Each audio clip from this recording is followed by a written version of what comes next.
This is Hannibal here from SWEFury.com, and this is the Inside SWE Fury Podcast with head official and matchmaker James Beard, and fresh off of a successful title defense this weekend, the SWE Fury World Champion Charlie Haas back on the show, who also recently made a big challenge.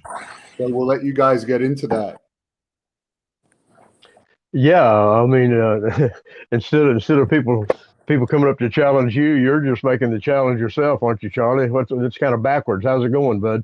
Well, you know what it is. I'm doing good. Thanks for asking. You're 100% right. You know what? Since I became the champion, I've stated that I'm the only real champion that can wrestle. That, let's be honest with you, man. There's a lot of people out there that say they can do this and say they can do that. It's a load of crap. Okay, I'm not going to name organizations, not going to name federations or promotions, or I'm not even call them out. Everyone knows who they are. They're seen on TV. All right, you can see through their work. You can see it's total bullshit. Mine isn't. So, you know, I've had an open door policy. I mean, come over, put your title up against mine, and let's go. Or I challenge it's an open door policy. Or just let's see how good your work really is. Get in the ring and let's go. But no one's taking that to heart. No one has stood up. No one has stepped up. So, sorry about that. Okay, no one has stepped up. So right now, I'm going to start calling people out. Okay, so I didn't want to, but I've sat back. I've watched these YouTubers. Logan and Jason Paul. So I've been watching them I've been watching them the whole time. It's Logan and Jake Paul. I've been watching them the whole time, calling people out, and they say they're professional boxers. Now, I knew they wrestled in high school. I know that. Okay. Know they wrestled in high school. Okay, that's a big difference from wrestling in high school to college. They say they're professional boxers. Okay. They've probably taken some boxing classes down there at, Title Boxing or Taibo. I mean, so they probably are pretty good with their hands, or they probably have an idea. But, the last time Jake, Paul fought Ben Askren. I mean, Ben Askren was out of shape. He didn't look good. He knocked him out. But it was ridiculous that that's the largest selling buy rate in boxing history, bigger than Pacquiao and Mayweather. That's where boxing has come. So, I want to call them out. I want to bring them into our ring, into our world, and try that. I did it on the last pay-per-view, and I haven't got a response at all. Instead, what they did is they showed up at the UFC to call out Daniel Cormier. Now, come on. Daniel Cormier, he was a good wrestler. He was a good fighter in the UFC, but he was never the best. Why? Because when he wrestled Cael Sanderson when he was at Oklahoma State, Cael Sanderson was at Penn State, all right, he knew he could never beat Cael Sanderson, so he just did enough to get by. I've never once in my life seen him in shape. Okay, he just said, okay, I'll just take second, and I'll just lose to Cael Sanderson. I'll just cruise along there at second place. Same thing when he got to the UFC. He knew he couldn't beat John Jones. I don't care how much he cries and how much he begs that he worked hard for it. That he didn't look the part. He never showed up in shape. He got beat by John Jones constantly. I've never once seen him show up in shape. Once. And when I mean showing up in shape, I mean looking hard. I mean looking like you have the eye of the tiger in your eye. Not sitting there thinking, hey, you know what? I'm just going to, I know I'm going to lose, so I'm just going to, hang in there and do the best I can. That's bullshit, man. That's the wrong guy you need to call out. Jake and Paul Logan need to be calling out Charlie Haas, or they'd be calling out people that actually want to fight, that have that eye of the tiger, that want to kick their ass. So since they aren't, I'm calling them out. Well, let's give folks a little bit of a background. I mean, the ones that don't follow this Paul character, he's really kind of a media guy, right? And he got involved in fighting somehow. Is that the background, or do you know? So Jake and Logan Paul they're YouTubers, and they made very successful at it. Very, very, very, very. Jake and Logan Paul are very successful YouTubers, very successful with social media, and they got a great buzz, man. They got a great following. Now what they've done is they've been able to take that social media platform. They built a huge fan base, And now they're going out and they are showing that they can box, that they can, they first start off, helping to book not book, but helping get the, to get the Mayweather and the Conor McGregor fights over. Yeah, doing that through social media, and they would get a percentage of that, and they became very successful. Now they've gone out to where they are actually showcasing their whether it's their wrestling ability, whether it's their boxing ability, but their fighting ability, their combative style. What they're doing is they are actually taking that with their social media platform, and they are going out and challenging other people, and they're using the fan base they built to buy into the buy rates for them to make money. It's brilliant. It's a brilliant business plan, but they're calling out the wrong people. They're doing it just enough so they can win, knowing that they can beat these people. So they just keep getting momentum. So they're not calling out the right people. Basically, these are a couple of guys who are good, better than average athletes, right? Who can fight a little bit, know a little bit about fighting, and they're trying to capitalize on that by challenging well-known fighters that may be on the downside a little bit. Is that what you're saying? Yes, sir. That's what I definitely agree. I think they're going after the fighters that were either on the downside, or they know the fighters that just don't have that don't have it anymore. The fighters they know that aren't going to give them 100%. The fighters that aren't going to actually get in the ring and do the work that build up to that pay-per-view fight or that fight. And that's who they're going after. And Cormier is one of them. Cormier is great on the mic. He's a great representative for UFC. He just, like I've said, when it comes to amateur wrestling, he knew he could never beat Cael Sanderson. So he just said, you know what? He could have gone to another weight and won the national title there, but he decided, no, I'll just take second to Cael. He could have also gone to another weight and dodged John Jones and say, okay, I'm going to keep the title there. But he never did. He just said, you know what? I'm just going to stay there and I'll just do enough to get by, man. I mean, come on. I mean, you can tell when a guy goes in the ring if they're going to give you a chance or not. The way they look, the way that that have the eye of the tiger, and I'm sorry, I never saw it in Daniel Cormier. I was never a fan of his. So you're literally calling out either one of those guys. Is that right? One of it. I mean, dude, I'll call out Cormier. I mean, it's like I'm a big amateur wrestler. I mean, I wrestled in college. So, I mean, I'm from the great state of Oklahoma where amateur wrestling is God. So, yeah, I was on one of the greatest high school wrestling teams ever.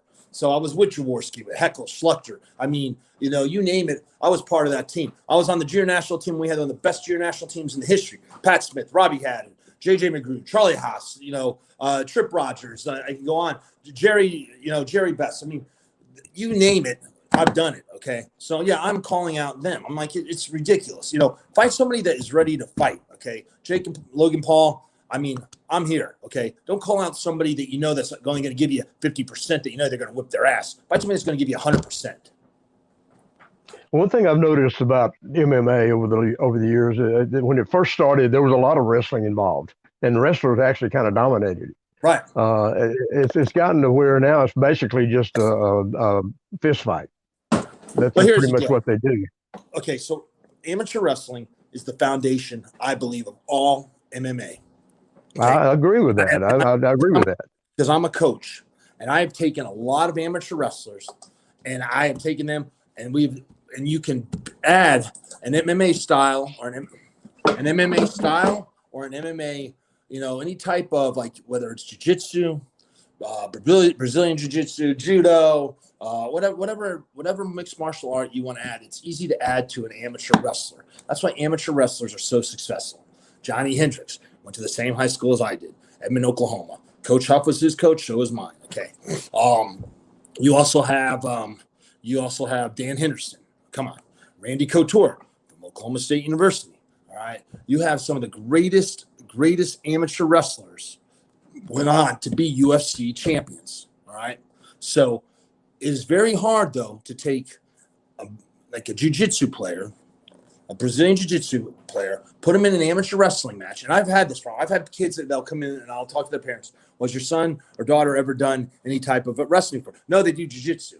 Okay, that's great. Well, you know what? That doesn't help because jiu-jitsu teaches you to go into your guard. It's a little bit more methodical. It's slower pace, and they pull you down to your back. Amateur wrestling, it's explosive. It's more of a sprint, and you want to keep from going to your back. All right. So it's totally two different styles. It's easier to take an amateur wrestler and to teach them to be more of a successful MMA, well-rounded MMA player or MMA practitioner than it does for a jiu-jitsu or any type of MMA practitioner to come in to be an amateur wrestler. It's just the truth. Look at Brock Lesnar. Look at Bobby Lashley. These guys are, they at short notice have gone and turned the MMA world upside down. Whether it's a Bellator, Bobby Lashley, or if it was with Brock Lesnar in the UFC. I mean, you're talking about guys that were successful, very successful in MMA careers, like, Frank Mir and fucking Brock Lesnar whooped his ass up to the second match, man. I mean, come on.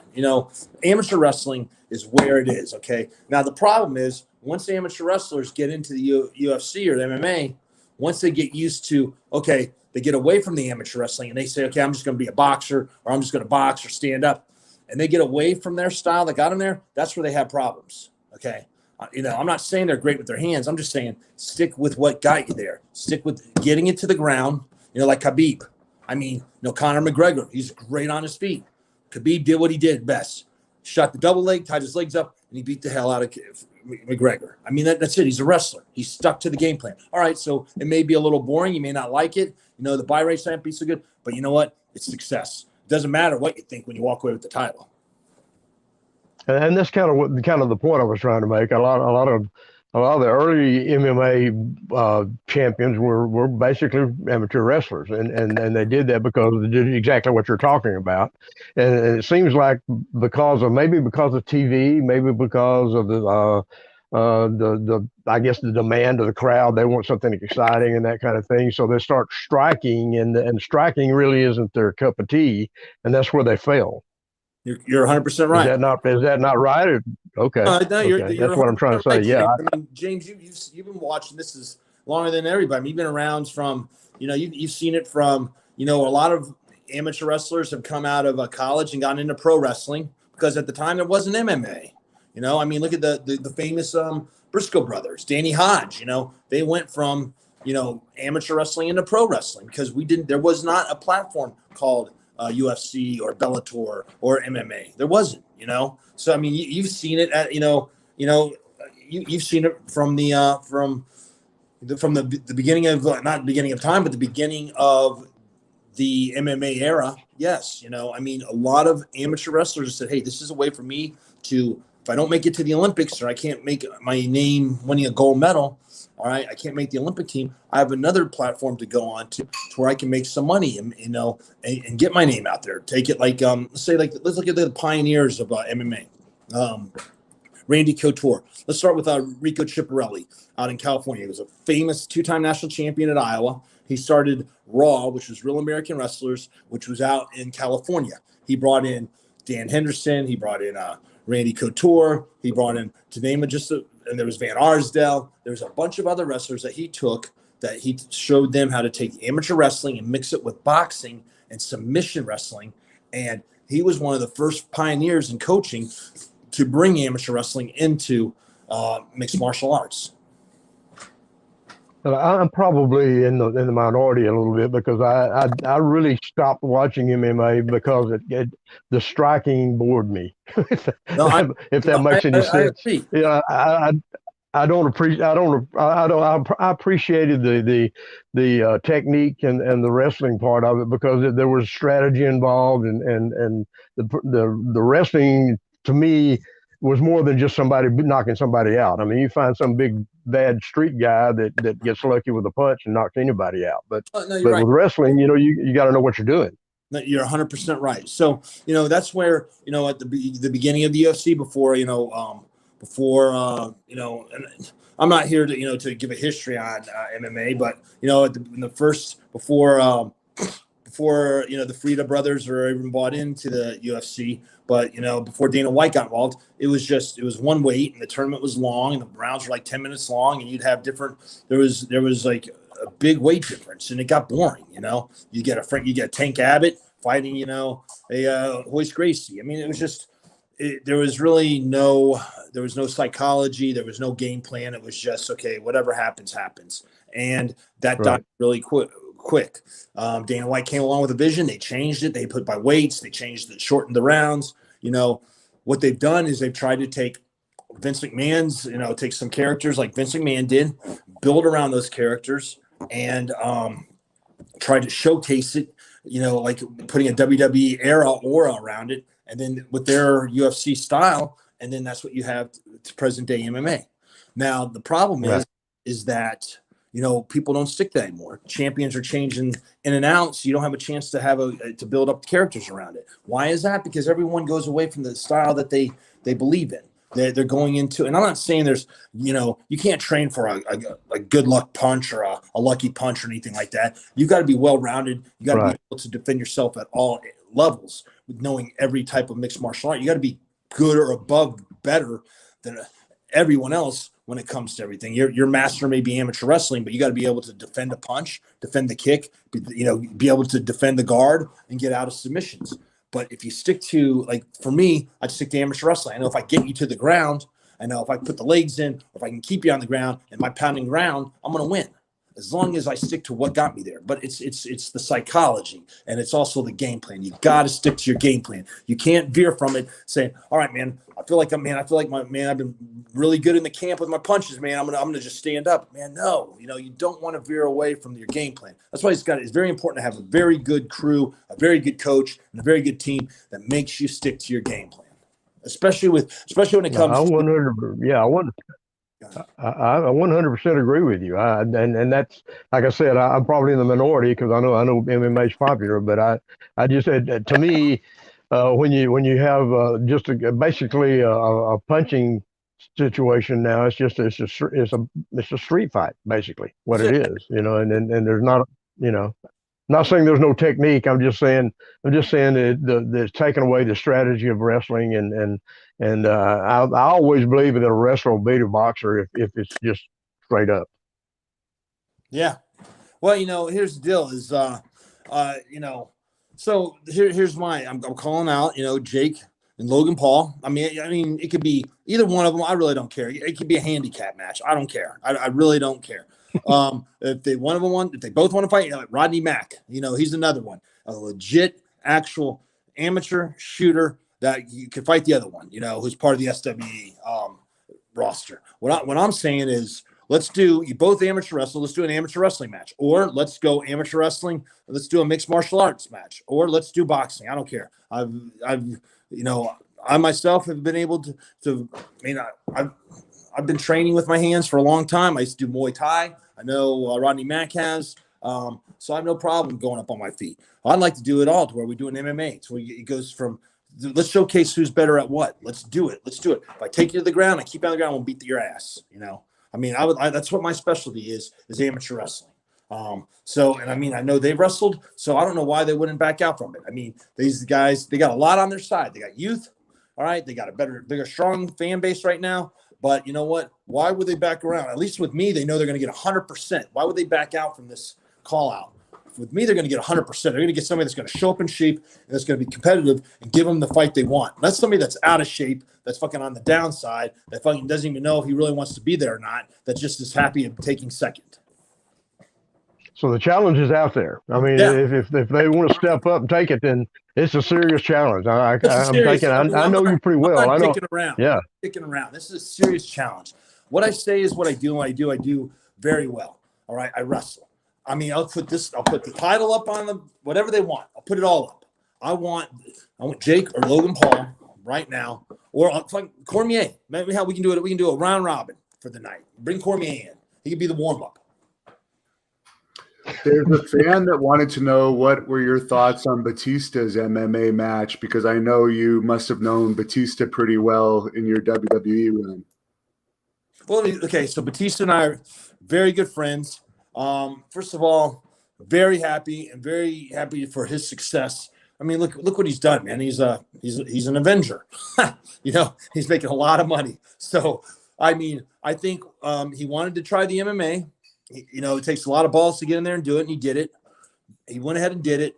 But then also at the time he did it, and I think he wanted to build for the next match. His career started taking off. So would you rather make, $5 to $10 million a movie, what he's doing now, or go in the ring and get beat up like that? Not that he'd get beat up, just, your body gets beat up. I think he made the right decision. I mean, he still has another Guardians of the Galaxy movie coming out, and and who knows what else. I mean, onward and upward for Batista. I mean, he's the type of guy that has set goals, and whatever he said he was going to do, he's accomplished. He said he wanted to fight in an MMA match, he did it.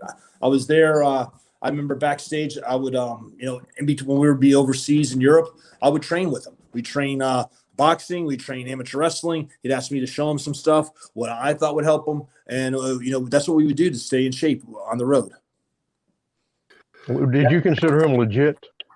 I think, you know what? I think at first people didn't, but as he got more and more serious, yeah, he started getting more legit. Now, is he as legit as Brock or Bobby? No, because you know what? He was a little bit older on him, but he also knew that, his acting career was taking off. So, but he just did it to, he wanted to prove to himself that he could do it, Yeah. But, hey, just to get in the ring and do it, said a lot. Now Rodney Mack, he's fought MMA, and he's definitely legit. So yeah, I mean, let's talk about him. Well, there's no question that Rodney Mack is for real. I've known him, like I said, I've known that guy since he stepped in a wrestling ring, and I know how tough he is, and you're right, he's the real deal. There's no question about that. Him and I have traveled the road together. I mean, hell, him and I. If it wasn't for him, I probably wouldn't have got brought up to TV for WWE. Him and I were doing a match, and Arn Anderson saw it. And as soon as he stopped it, right after the match was over, he called us over and said, "You guys are going up," and that was it, man. We traveled the road. I mean, it was so. I mean, our history goes way back. If I was going to be in a street fight, that's the one I'd be with. So. Now you have a big match this weekend in Dallas at the Statler Hotel. I got the poster for it here. You versus Ryan Mantell. A lot of fans have been wanting to see that. It's a special event, the Statler Hotel, downtown Dallas, this Saturday night. Any thoughts on that match coming up? Well, I mean, fans are going to get their money's worth. I'll tell you that. We're going to tear that sumbitch down. Ryan Mantell, I've known him for a long time. He's a hell of a talent. Physical. He's the type of guy that you want to have in the ring because he pushes you as hard as anyone can push you. He pushes you to the next level. All right. He is he's going to be a tough match. It really is. But don't think for one instance that this title is going around his waist. All right. I worked too hard to get here. I know what it takes to be on top, and I'm going to stay on top. Ryan Mantell, he can come with, he can train as hard as he wants. He can say whatever he wants. But I'm telling you, when the match is all said and done, I'm going to walk out with that title, and he's going to know he was in one hell of a war.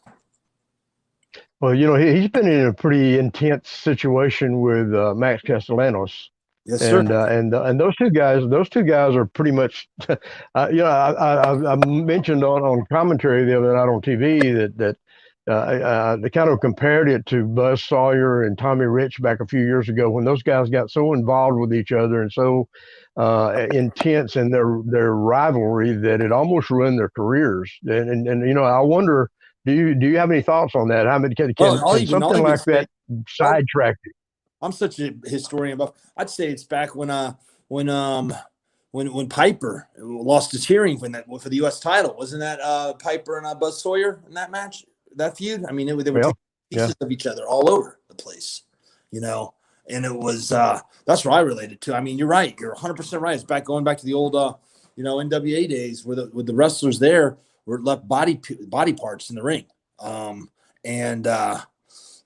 think that match, and that's another thing. That's something I have going for me. Don't think I haven't been sitting behind the scenes not watching that. I have. I have watched what Max has done to Ryan Mantell.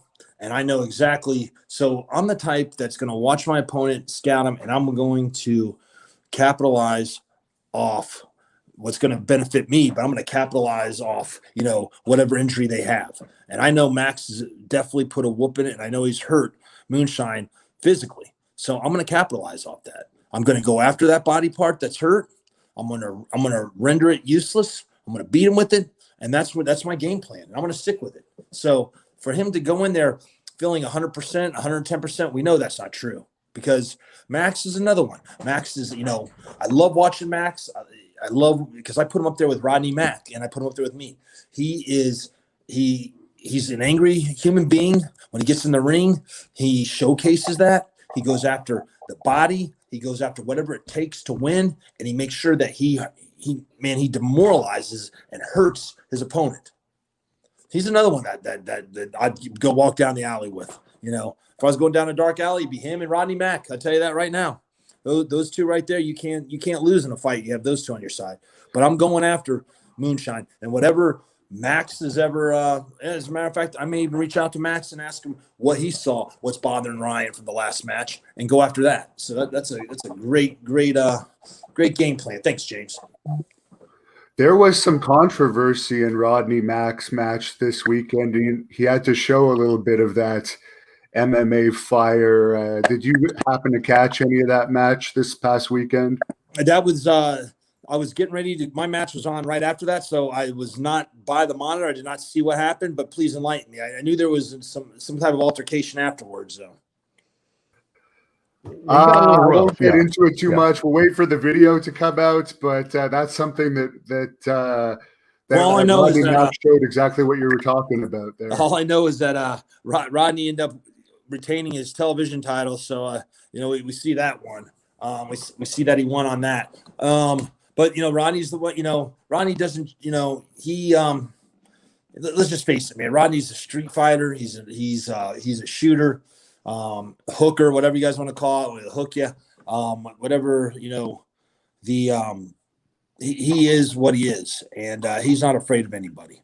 And I mean, like I said, one of the things we were intent on when SWE Fury began is to make sure that we featured competition, and that's what it's all about. And sometimes when you do that, things do get a little out of hand. I mean, that just happens. And some guys are a little bit more aggressive than other guys, and that situation happens. But it's just one of those things that's going to have to be expected, and we live with it. That's what it's all about. And I think the fans appreciate that because we're not pussyfooting around. It's guys getting in there and fighting.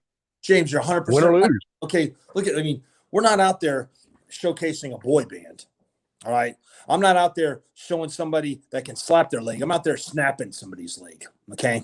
That's what I hate. Like, you can go at all these other promotions and it looks like fucking Circus Soleil. It's ridiculous. Okay. I'm proud to be a part of SW. You know why? Because the roster showcases men and ladies that actually can go into a bar and whoop some fucking ass. Okay. It's not a boy band. It's not somebody like, well, I got into professional wrestling because you really don't have to get hit and kick anybody. That's bullshit, man.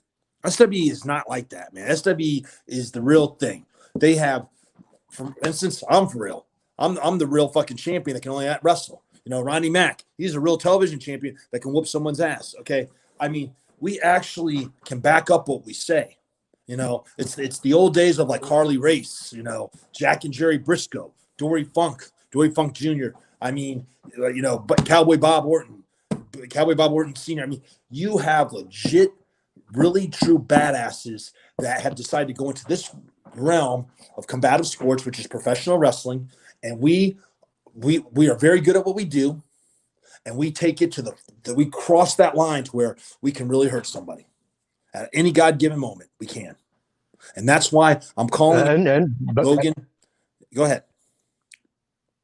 Oh, and I was just going to say, and that is purposely what we intended to present when we started this. Now, and like I said, every individual is different. Every guy is going to have a little different kind of approach to it, and everybody's going to have a little different intensity. But the whole point is it's competition. That's what it's all about. It's wins and losses mean something, right? And if you get into a competition when it doesn't mean anything, then what's the use in watching it? No, then why? That's what it is. It's like, all right, so this right here means I'm the best at what I do. This also means that I'm getting paid more than everybody else. This also means that this is what puts food on the table for my kids. This is what puts clothing on their back, okay? And this is how serious I am. Like, I want to prove to everybody that I'm that good. So when I call out people like, Jake and Logan Paul or Daniel Cormier or whoever else there is, any other heavyweight champion from any other promotion, when I call you out, I'm doing it because that's how dedicated and how serious I am of being successful and being the best there is. All right. I take it very seriously when someone gets in the ring and they want to try to take this from me, because what you're doing is you're going to be stealing from my kids. All right. And that's not going to happen. Everyone knows that I'm divorced. Everyone knows I'm a single father. Everyone knows that I've lost everything and I'm building it back up. So this has been a godsend, a second chance for me. And right now, I'm defending this no matter who it is. That's why I'm calling them out. Okay. I want to, you know what? I'm going to prove to everybody why I'm the best, because I'm not one that runs from fights. I'm not one that denies anybody the opportunity to get this title. I want everybody to get a shot, and I want to prove when it's all said and done that I was a fighting champion. And not only that, but I defended the title against everybody, all oncomers, newcomers, whoever it was, whoever showed up got their ass whipped. There's some fans on here that want to know your opinion of both Bob Backlund and Billy Robinson, two other amateur wrestlers that became pros. Yeah, okay. Let's see. Bob Backlund, another one, okay? Now, he came in right after Bruno Sammartino, WWF. He became the WWF champion. He stuck with his amateur wrestling, and he was very successful. He held the title for a long, long time until he lost it to the Iron Sheik. And then Hulk Hogan came and dethroned the Iron Sheik, and then the rest was history for pro wrestling. That's when Vince Jr. took it over. Bob Backlund was a very successful. He won the Division II National Championship. Very great amateur wrestler. His work ethic was unbelievable. He could not be broken down in the ring. He was such a physical specimen, and all he would do was just wrestle. Okay. And he held that title about 6 years, I think. Yeah, he held it for a good 6 years. Yeah, yeah. Okay, Billy Robinson. He doesn't get enough credit as people should give it to him. He's trained a lot of successful wrestlers that went on to make big names, made a lot of money in the professional wrestling. But he was an amateur wrestler up in Minnesota, and I mean, this guy was legit. Right? He just didn't have the size or the height as a lot of the guys coming in at the time, because back then they were really trying to look for bigger guys and all that. But he was a legit shooter, and he was a hell of a wrestler, and he was a great technician, but he was also a great coach. And he trained. I mean, the guys that were successful today, a lot of them have to owe it to him for what he did. He had a little bit of an attitude sometimes too. If he needed to or wanted to, he could get a little rough in the ring. Oh, at any given moment, if he wanted to, he could stretch you like that. He could snap you like that. I mean, people knew. I mean, okay, the Iron Sheik, he's another one. He took the silver medal in the Olympics in '68. On any given moment, he could have changed it around too. He could have snapped your leg. He could have really put it to you. He could have changed the outcome of professional wrestling if he wanted to in Madison Square Garden. Yeah, a lot of people don't realize how good an amateur he was, and also a teacher, by the way. I remember back in probably the late '70s, early '80s, Fritz actually brought him in to work with the boys, his sons, Kevin and David in particular. Okay, and he helped train them a little bit. Yeah, I mean, he is and that's one thing is when he came over from Iran, and at the time. It was, everyone knew the Iran hostage crisis. The hostages were being held by, our hostages from our American embassy were being held in Iran. And he came over because he fled Iran. And so he was trying to make his way over here. And when he did, the only thing he could do was he was teaching amateur wrestling and helping the professional wrestlers, learn about amateur wrestling to make them better and well-rounded. It was at the AWA. And like you said, Fritz brought him in to help work with the Von Erich boys, because they were successful in amateur wrestling in high school in Texas, So, he is a very good coach, teacher. And like I said, man, any given moment, people didn't realize what he could actually do in the ring. Like, he could change in a second. He could have altered a lot of things in professional wrestling. I think because of the way wrestling has evolved in the professional side, and the styles that you see on TV now, the flying around and all the leg slapping you're talking about and all that stuff, I think it's brought in a different generation of guys that don't have that amateur background. We've been talking about a lot of guys that from the days gone by that started in professional wrestling, but they all had a legit wrestling backgrounds, and that used to be probably the case with most of them instead of just the very few we see now. Right. Well, and I agree 100%. But let me go ahead and let me also correct you on this, or correct. So with amateur wrestling, so everyone knows I coach an amateur wrestling club in Allen, Texas, called Best Train Wrestling. We just won the 2021 youth state title. Not only did that, but our high school team, as of last weekend, we won our 12th straight state title and our first women's state title. So we are dominating the state of Texas from youth all the way up to high school. Now, and then I should say you're coaching these guys, right? I'm coaching these guys. Yes, sir. Yes, sir. Yeah. So there's a big congratulations there. Thank you. So what we've done is, we've also seen what makes an amateur wrestler successful. Okay. The number one thing has to be no fear, and you have to be able to control your body, and you have to have ligament, tendon, and a muscle strength. Okay. Now, at a young age, we can't teach these kids to go in there and lift weights like from kindergarten up to 8th grade. It's just you don't have them lifting weights. All right. You may start them in 6th, 7th, and 8th grade. So what do? We put them in gymnastics. We teach gymnastics. Okay. So we've taken gymnastics, and we add that to the beginning of our wrestling practice, and we have these kids walking on their hands, doing front flips, round off cartwheels to back handsprings, back flips, running up the walls. But so by the time they get to lifting weights, their ligament and tendon strength are so strong from the gymnastics, and their flexibility is so great. So they have no fear of their body, and they can control whatever they want. It helps them get out of uncomfortable positions in amateur wrestling. So we have incorporated all that. So with amateur wrestling, can you do high flying? We call it razzle dazzle. We may call it, the funk. So they'll learn some moves that have funk or a little bit high flying to it in amateur wrestling, not like the high flying that you see in pro wrestling, but it helps them be able to become more of a successful amateur wrestler. Now, what we do is we take that, say if you want to become a professional wrestler now. So now that you have the athletic ability of an amateur wrestler and some part of of gymnastics in your background, now you go into professional wrestling. All right, you know how to work a body part. You know what it takes. You have the work ethic of an amateur wrestler. You have no fear of a gymnast. Now you have the perfect recipe of a professional wrestler. And that's what I'm also building out towards, like say with my sons or with their teammates as well. So, it comes all, you just can't stop and be one-minded and say, okay, we're only going to learn this and this. You got to be able to open your mind up and be able to say, okay, what can make us a better athlete, all well-rounded? And so you got to be able to be open-minded to accept little things from different areas that'll make you the best, because each body type is different. Each style is different, and that style may not relate to you, but the other style might. So we got to find out what works best for you, what makes you more successful.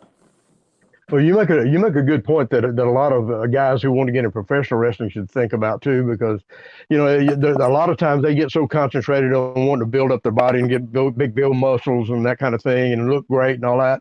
The problem with that is that's kind of backwards from you mentioned that you get that flexibility first and then you build the muscle. Yeah. If you just build the muscle, you can actually be a detriment to you being too bulky and not having the flexibility. No, you're 100% right, James. I mean that's where a lot of injuries take place. That's where a lot of wrestlers they have the right build, but they never have the career or the success that you thought they would have because they never had the flexibility. Let's see, RVD. That's why you see so many guys on the shelf right now. Exactly, you're 100%, sir. 100%. Like look at Rob Van Dam. Yeah. Very successful career. Just got inducted into the Hall of Fame. But dude, I swear before every match, he would probably stretch a good 30, 40 minutes. And that was his key of knowing that he never got injured. I mean, he always stretched. Stretching, you got to stretch. You got to have that flexibility. You have to, and you got to maintain it. Because as you travel throughout this career and as you travel throughout time, your body starts to get arthritis. You may have you're gonna have injuries that are gonna become scar tissue. They're gonna have scar tissue over those injuries, and so you need to keep your flexibility. You got to keep that range of motion. You got to be able to do all that. If not, you're going to be, what do you call it? You're going to be all stoved up, and you're going to be hunched over, and you're not going to be able to be as successful as you are. You got to be able to, adapt. And when I mean to adapt, it means to change your different workout regimens. So. Yeah, we see so many guys now in the professional business that start out and have they make a big name for themselves, and then 6 months later they're on the shelf. They're either out of the business, or their momentum is stopped, and they don't make any progress after that, and they have to make a comeback, and some of them don't ever come back. And I think that is exactly why that happens a lot of times. That plus trying things that they probably shouldn't try. No, you're 100%. I mean, here's the deal. It's like, all right, I am an amateur wrestler. That's my foundation. Okay. From the great state of Oklahoma, I've learned from the best. John Smith, Kenny Monday. All my workout partners, everyone, they're the best. So when I go into the ring, I'm not going to try to do a flip over the top rope. I'm not going to try to do a 619. I'm not going to do a 450.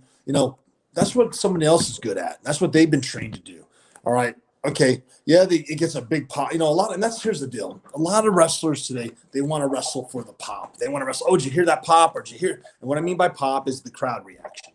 Did you hear the crowd reaction? Okay. So they're wrestling for the move. That's the wrong mentality.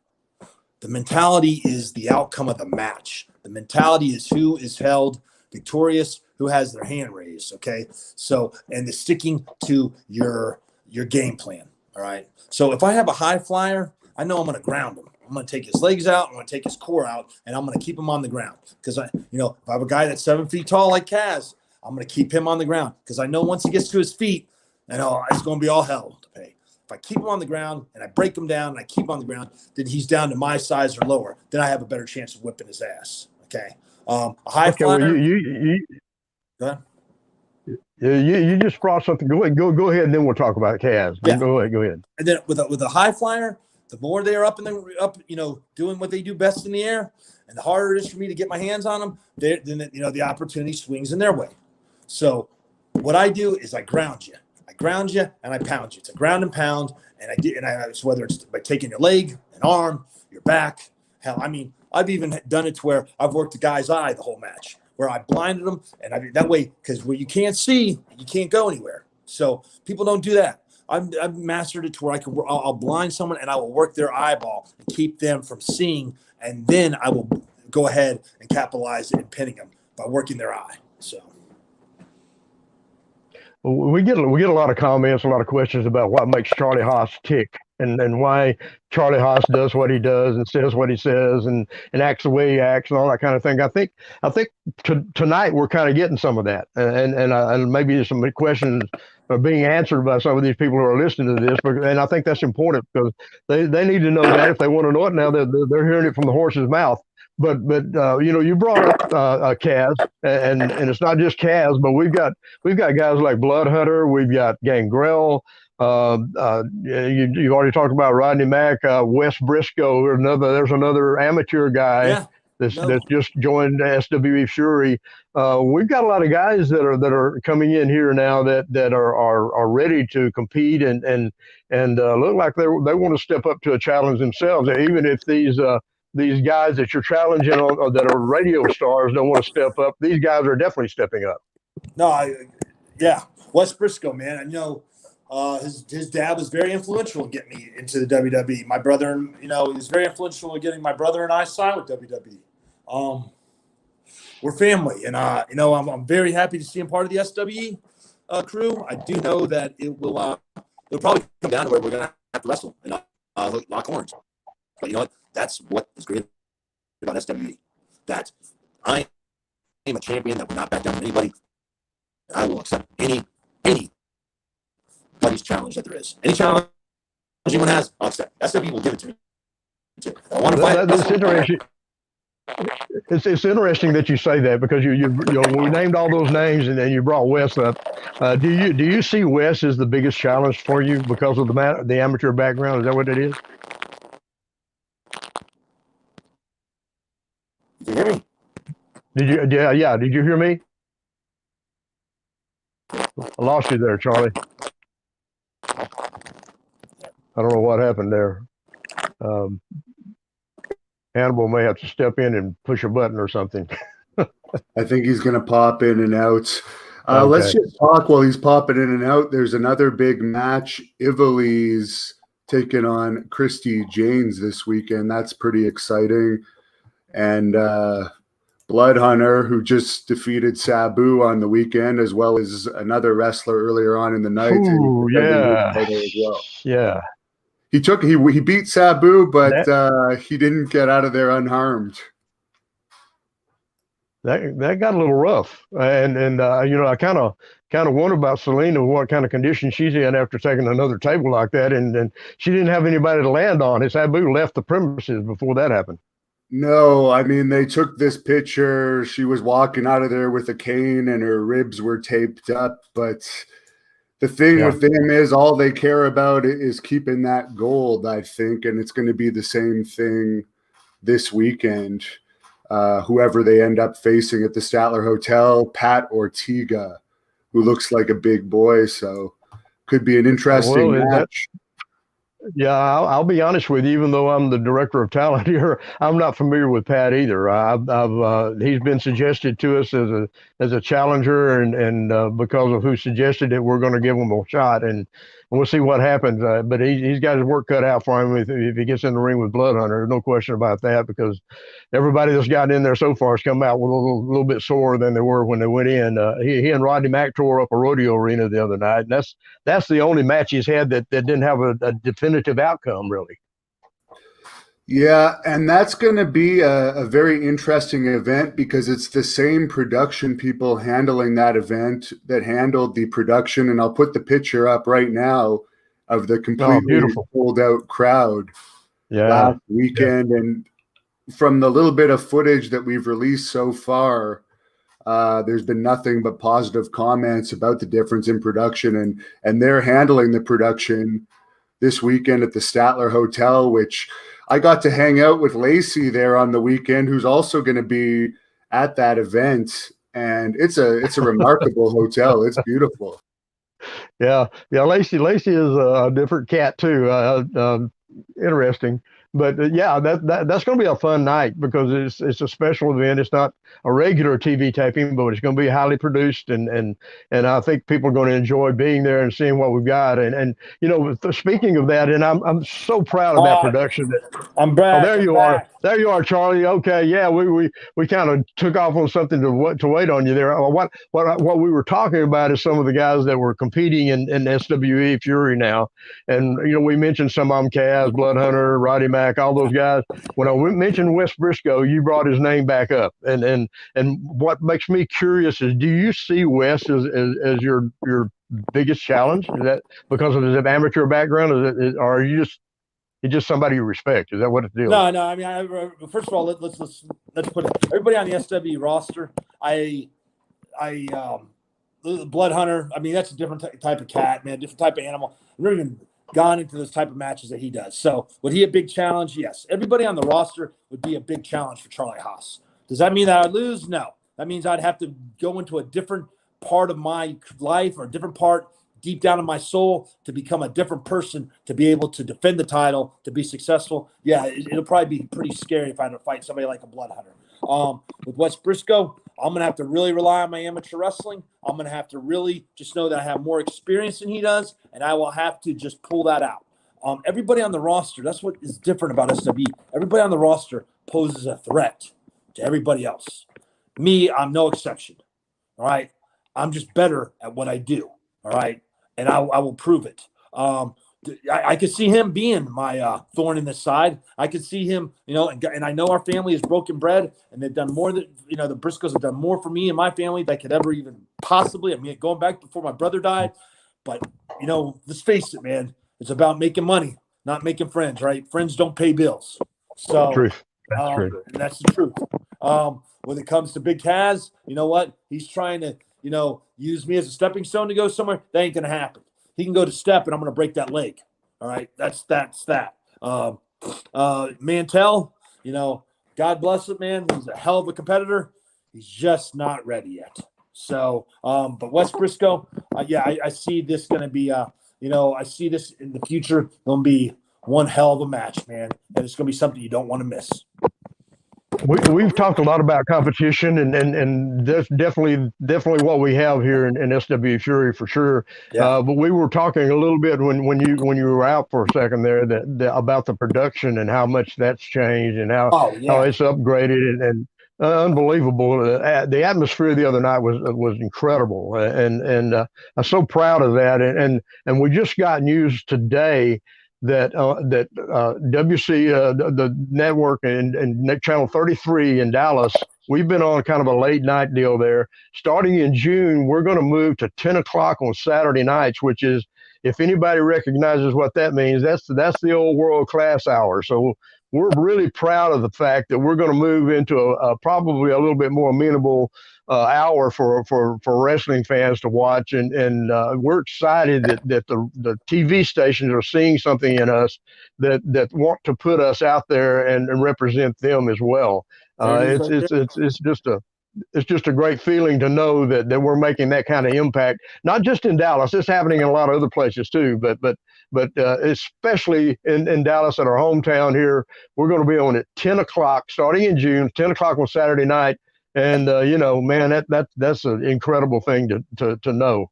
Dude, that's great. You know what that means? That everyone's doing their part. Now, the production, if anyone hasn't seen it, the production's, it is top notch. It's like, it's great. It actually, it just makes the roster that much better. All right. I mean, here's the people that don't get enough credit. The cameramen. All right. Brian in particular, who's one of the top cameramen. Let's talk about Bob out there as the announcer, him and Kevin Sullivan, the announcers, Aaron Presley, the in-ring announcer. You have you got the music. You got the guy that puts everything together in the back that's telling which cameras to move on which. I mean, it's a work in progress, but it's a team. There's no I in team. This is a team commitment by SWE. It's what goes on in the back. All right. This is what, if it wasn't for them, we couldn't be able to do what we're doing. We couldn't be here talking to you or to Hannibal right now. I mean, so those guys don't get enough credit. They don't get it all. All right. That's what makes us. Absolutely agree. Yeah, I agree that it is a team effort, and there's a lot of people involved in that. There's no way we can name all of them that contribute to that. But I may be I hope they know that we appreciate it. Yeah, I may be a dick in real life, but at least I know where to give credit where credit is due. So I got to give credit to them. So. Right, and I should say too, the TV nights are tough, and they're long a lot of times. And I was really proud the other night because it was right at 10 o'clock. We were done. Yeah, dude, it was. So it wasn't. Yeah, and that's a big accomplishment. Things have smoothed out to the point and getting better to the point to where everything's running so much better and so much smoother that the night goes by faster. The crowd can stay with us now, and it's everything's just getting better. It's that simple. No, you're 100% right. I mean, like I said, it's a team effort, and that's what it is. That's what I love about SWE. I mean, you look at the roster up and down, man. Everybody on that roster, looks like they whoop someone's ass. Ladies, gentlemen, whatever it is. And dude, I want to say the tag team wrestling is unbelievable. And I'm a tag team specialist. That's what I came in on. I love watching the tag teams. The way they work, it's unbelievable, man. It's unbelievable. And they don't. I'm getting contacted by a lot of tag teams right now. Yeah, that's a division that I really want to try to build. There's something that we haven't really concentrated on as much as we intended to and want to. I know that's a special part of your life is the tag team. You and Shelton were an incredible tag team, and I know that means a lot to you. So I'm hoping that we can get that division kind of pumped up a little bit more. I know we've got Jackson Crimson coming back on our next TV taping. I'll be getting calls from several other very prominent tag teams around the country that want to come in, and I'm hoping we can get that thing going and rolling, and that can be a part of our legacy as well. I know what I mean, and that would be something different than what any other organization has, because no one concentrates on. Everyone's just like, okay, we're going to go and concentrate on the heavyweight title or the television title, but no one concentrates on all those titles. You do that, James, SWE is going to be just that much different than everybody else, all right, where every title means something. And we have the potential to do that. And there's no reason why we can't, especially when we have people like Tom Lance, Jason Jarrett, yourself, Teddy Long, Kevin Sullivan. When you have those type of people that have been around and knows what it is to be successful, then we should be able to showcase every title and make that successful. The amazing thing about all that and all those names, and we all come from different places and different experiences and all that, but when it all boils down, nearly all of us, and including yourself, I know you well enough to know this, all of us have basically the same philosophy about wrestling. And I think that means something, that we're all on that same page. We may have different ideas about things, specific things, but the overall philosophy of what we're trying to present and how we're trying to present it, I think we're all pretty much on the same page on that. And that makes things so much better and so much easier to work with everybody. 100%. 100%. That's why SWE is the talk of the town. That's why we're the toast. And it's 100% because we all have one vision. We may have different ways to get there, but we have one vision, so. This Saturday night, you've got Mantell. We've talked about that. We've got that I'm looking forward to that. And this is something I'm looking forward to too. Christy James and Ivelisse, is that how she pronounces that, Hannibal? I think that's right. Ivelisse. I'll get it right one of these days. Like I said, I've met her and I've worked on the same card with her a couple of times. She is an incredible competitor. She's another one of those gals that can get in there, and she got some MMA background. She can shoot it with them too. So I'm looking forward to that. Rodney Mack will be there. Let me shout out to Christy James because she's another one that doesn't get enough credit. She is, she is one hell of a talent. She backs up everything she says, everything she does in the ring.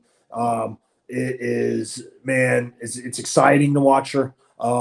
She connects with the fans, and she delivers. She delivers, and that's hard to find today. But you know what? People have to take notice because I'll tell you, women's wrestling is as good or better than the men's wrestling. All right. In a lot of cases, yes. In a lot of cases. And dude, there's a lot. I love watching the women's wrestling because, I see a move. I may take that move and try to tweak it to make it my own, and that's watching the women. It's just like you have to watch everybody because someone out there has something different to offer. And that's what makes SWE Fury that much better. Christy James is a hell of a talent. She's doing a great job as a women's champion. And I'm glad to have her part of our roster. I really am. Yeah, she surprises me sometimes because she'll come up with some kind of move. She's very athletic.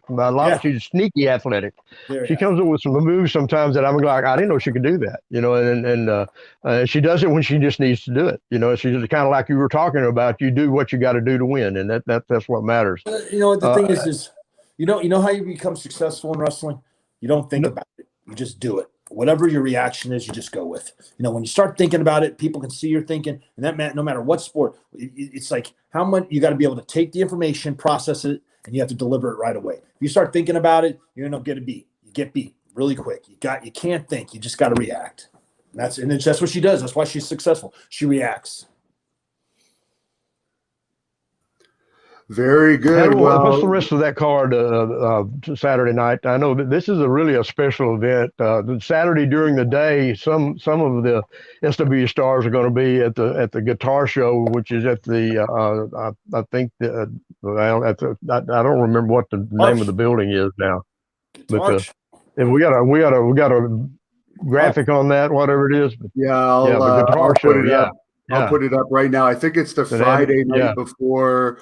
Lacey, Teddy Long, and Christy James are going to be at this guitar festival Friday, April 30th, 4:30 to 6:30 p.m. They only have 3 matches announced so far. Charlie Haas against Mantell, Christy against Ivelisse, Blood Hunter with Selena against Pat Ortega. But if you look at the poster, the tag team champions are going to be there. Niles is going to be there. Rodney Mack. It's a stacked card, and it's in the ballroom at the Statler Hotel, unique location. The same production company is going to be there. Some of the matches, from my understanding, are going to air on YouTube, but it's always better to be there live. and I think tickets are very reasonable. So you can go to SWEFury.com for more information on that. And is there anything you want to say to close this off, Charlie, about your match coming up? All right, we hit on all the different aspects of SWE Fury, all different aspects of wrestling. Let's get back. Jake, Logan Paul, I'm still calling you out. Cormier, if you want to jump in there, it'd be a good tune-up match for me. I'm calling you out too. Seriously. I can promise you, Charlie Haas is serious about this, folks. I'm not joking. I'm dead serious. Yeah, I know. This is what it's about. I know you pretty well. I know you're dead serious about it. Yep, this is what it's about, and that's what I'm doing. I'm calling you out.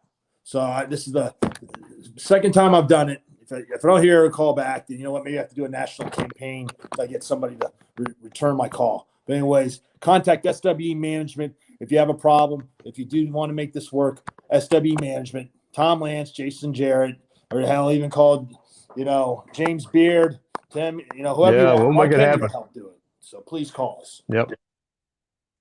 That's it, man. I will see you guys May 1st, man. Mantell,